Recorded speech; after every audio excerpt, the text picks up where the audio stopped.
Hello, my name is Eric Chappell, author of AutoCAD Civil 3D 2013 Essentials, and this is the additional exercise for Chapter 7. In this exercise, we're simply continuing what we already did earlier in the chapter, but this time for the Madison Lane and Logan Court alignments. So the first thing we need to do is create a surface profile using the EG surface. So I'll go to my Home tab, launch the Profile, Create Surface Profile command. I'm going to do Madison Lane first and add EG as my profile. Now normally I would go straight into Draw in Profile View, but to complete the steps in the order that they're laid out, I'm going to go ahead and just click OK here.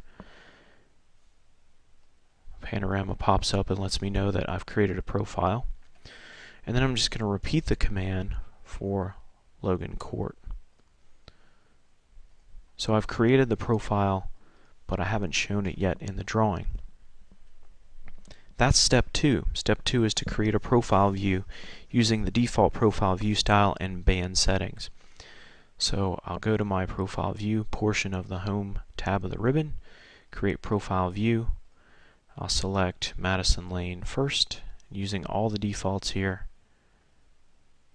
Create my profile view right there, and then I'll repeat the command for Logan Court, again using the defaults.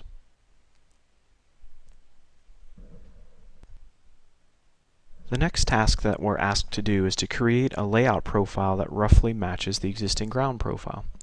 So I'll zoom into my Madison Lane profile view, and then I'll go to the Home tab of the ribbon and do Profile Creation Tools. And that's going to bring up the toolbar once I click the Profile View grid.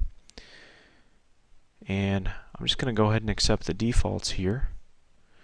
That brings up my Profile Layout Tools toolbar. I'm going to say Draw Tangents with Curves. And I'm going to snap right to the beginning of the profile. And if you remember, the instructions say to try to follow existing ground as closely as possible. So that's what I'm going to do. Pretty simple profile there, just 3 or 4 PVIs. And then the same thing for Logan Court, and Logan Court is so simple, I'm just going to go ahead and do a straight line for Logan Court.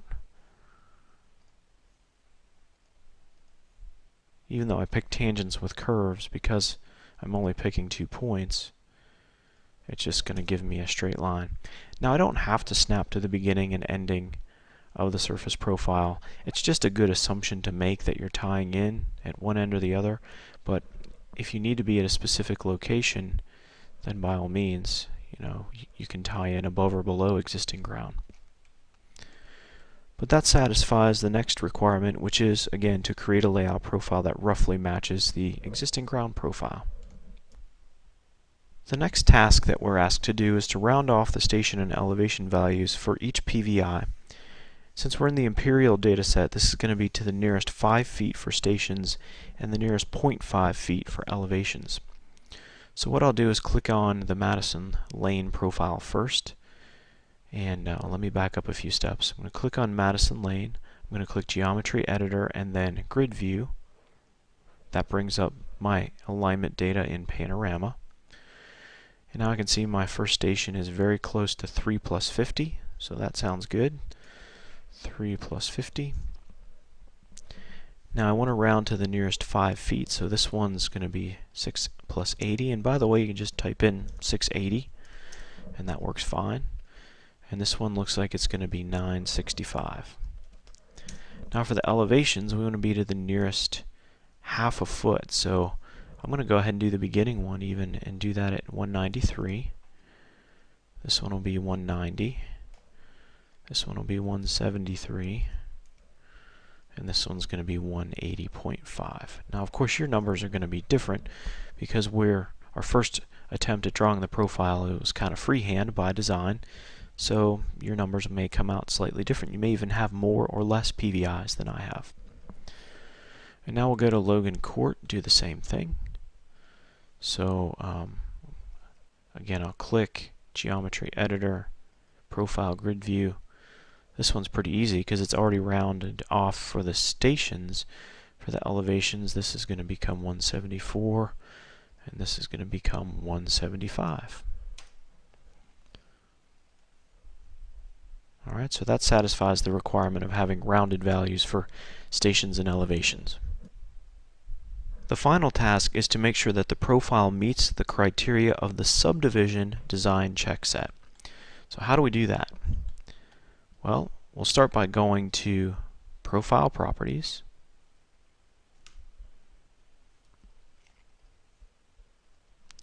we'll go to the Design Criteria tab and say that we want to use criteria-based design. We don't want to use a criteria file. We do want to use a design check set called subdivision. It's that simple. We click OK. We check to see if there are any violations, and we do have one here, which is probably going to be a slope violation. So I'm going to turn on my tooltips. I'm going to turn on my rollover tips,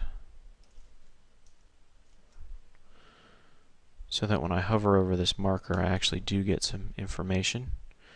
Tangent grade must be between 0.5% and 5%. I'm going to say that's a little too steep. So let's take this PVI and move it up a little bit.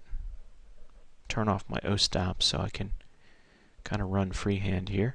So that took the warning away. We're going to do the same thing for Logan Court. Profile Properties, Design Criteria, using the subdivision design check set, and it looks like we're a little too flat on this one. So I'd say we're not steeper than 5%. We must be less than 0.5%. So I'm going to click this in, drag it down a bit. Of course, I can get more refined with my design. I could even go into Geometry Editor and say, okay, well, let me make this exactly 0.5%. Of course, that makes my elevations not so round, but actually it does in this case. 173.5 to 175 gives me 0.5%. And I guess because it's just on the line, it's still a little bit unhappy. So let's make this 0.51, and that makes the shield go away. So you get the idea of how we can make our design comply with the design check set.